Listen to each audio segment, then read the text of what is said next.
welcome to another Chelsea chat. And yesterday it was Bournemouth 1, Chelsea 3. We staved off relegation. We scored 3 goals. Everything in the world is rosy. I think after yesterday we should keep Lampard as long-term manager. Not really. I just said that to get the idiots running around their villages. So yes, yesterday, what a great result. To be fair to Bournemouth, they're a good side. They came into that game, winning 4 out of the last 5. They're a form team. They've saved themselves from relegation themselves. They're not the best team in the world, but they press, they play on the break, and they're pretty good at it as well. So yesterday, scoreline did flatter us a bit. Kepa made 2 really great saves, 1 block, and then a save up to his strong side, and the rest is history. Conor Gallagher, the much maligned Conor Gallagher, trying to think who put the ball in. It was either Kante or Madueke. But anyway, it was a superb ball, and Conor did what Chelsea forwards don't normally do. He got in front of his man and stuck his nut on it. Probably 10-15 minutes later, we were back level. To be fair, I can normally pick apart a goal and say so-and-so should have done this, so-and-so should have done that. Sometimes you just got to put your hand up and say that was a good goal. And I think that was one of the occasions. Players did go to close him down. It was just a bit of skill, a quick 1-2, and then a superb finish. Kepa didn't have a chance in here. No goalkeeper would have got to that, in my humble opinion. So yeah, we started off with Kepa in goal. We had a back 4, which I wasn't particularly happy with, but you know what? As we've said this last few weeks, it don't matter what system you play and what manager it plays it. If the players aren't up for it, it just don't matter. So yesterday we played a back 4. So Kepa in goal. We had Chalobah right back. We had Thiago Silva, Badiashile, nice to see him back, and he was actually my man of the match. Left back we had Chile, who's unfortunately got a hamstring injury now, so you might not see him for the rest of the season. You've got, in the middle, we had Enzo, Nagolo and Conor. And in front of them, we had Madueke on the right, we had Mudryk on the left, and we had Kai Havertz up front. Now, what I will say before I say anything else is that I've been really scathing of the amount of effort that we've put into these games. But yesterday, the effort was there. I don't think there was anyone I can think of on that pitch that didn't put a shift in. And that's all you want your players to do. And even though we weren't great yesterday, we weren't anywhere near a polished team, nowhere near it, we were still better than we have been before. And you know what? If we put as much effort in to previous games, I reckon we'd have 10-12 points more than we've got. But we haven't, so it is what it is. But yesterday, the effort was there. Conor Gallagher, I'd love to see his meter report, because he was absolutely everywhere. So we started off, we were on the front foot, which was nice to see from a team that hasn't got much confidence. We took the game to them, and what I did like is when they equalised, our heads didn't go down.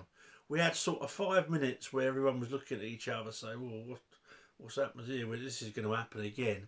But we saw out the half. And then the second half, Frank Lampard made some substitutions, and I was shouting at the television, I'll be honest, hands up.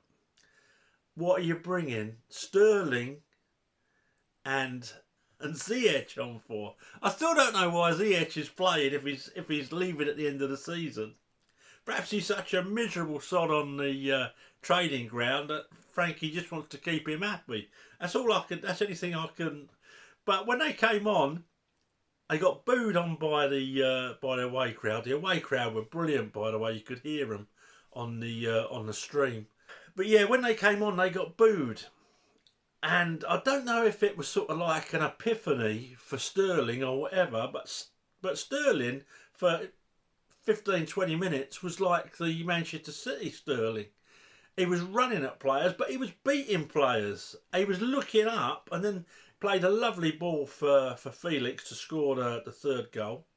Second goal came from Badiashile, capping off a brilliant performance. Why that lad's not been in the team, I just don't know. And he was only in yesterday because Fofana was injured. So that's about it in a nutshell, really. It could have been, we could have lost that game 4 or 5-3 and we could have won it 6-1. It was just one of them. It was quite an open game. But we're creating chances. We're on the front foot. Maybe Frank's positivity is just starting to rub off, along with what must be a real dent in their professional prides.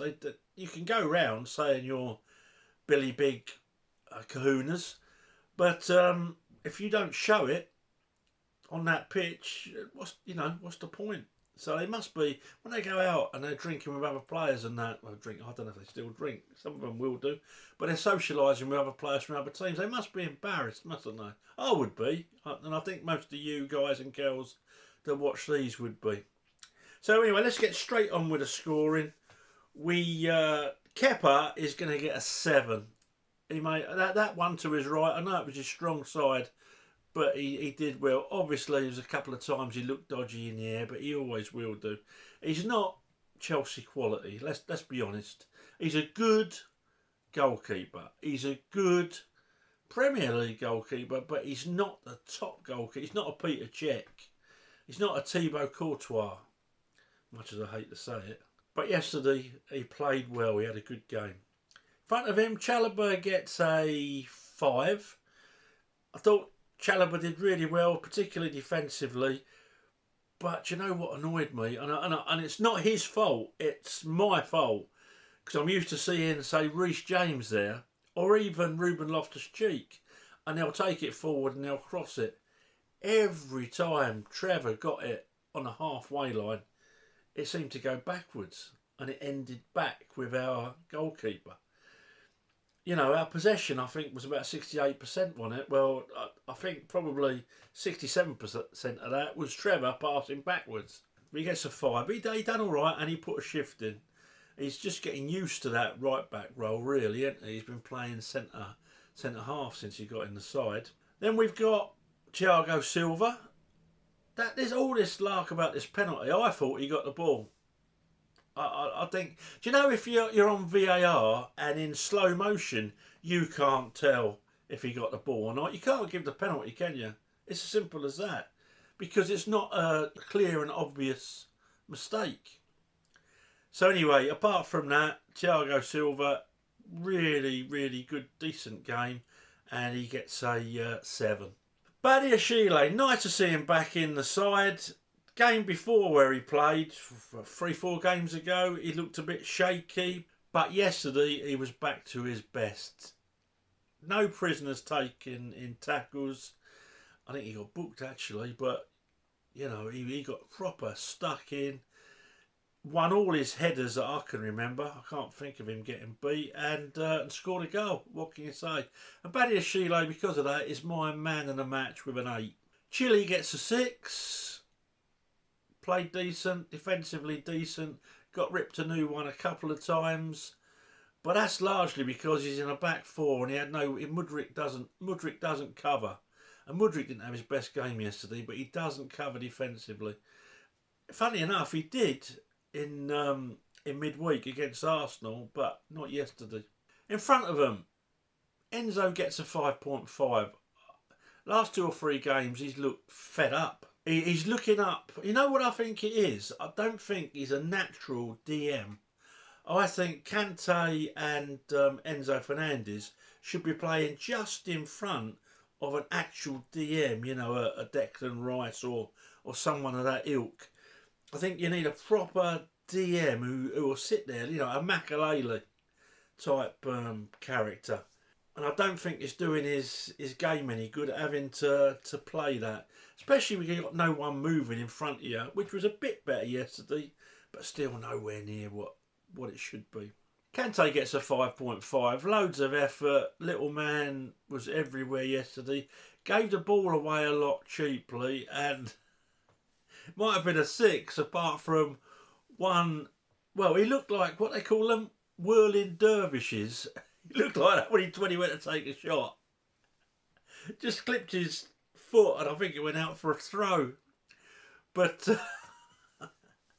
but yeah, he put a shift in, giving the ball away a lot. I don't know why. I've seen some cabbages say, "Oh, he's past it." He wasn't against Real Madrid and a couple of other games where he's been absolutely immense.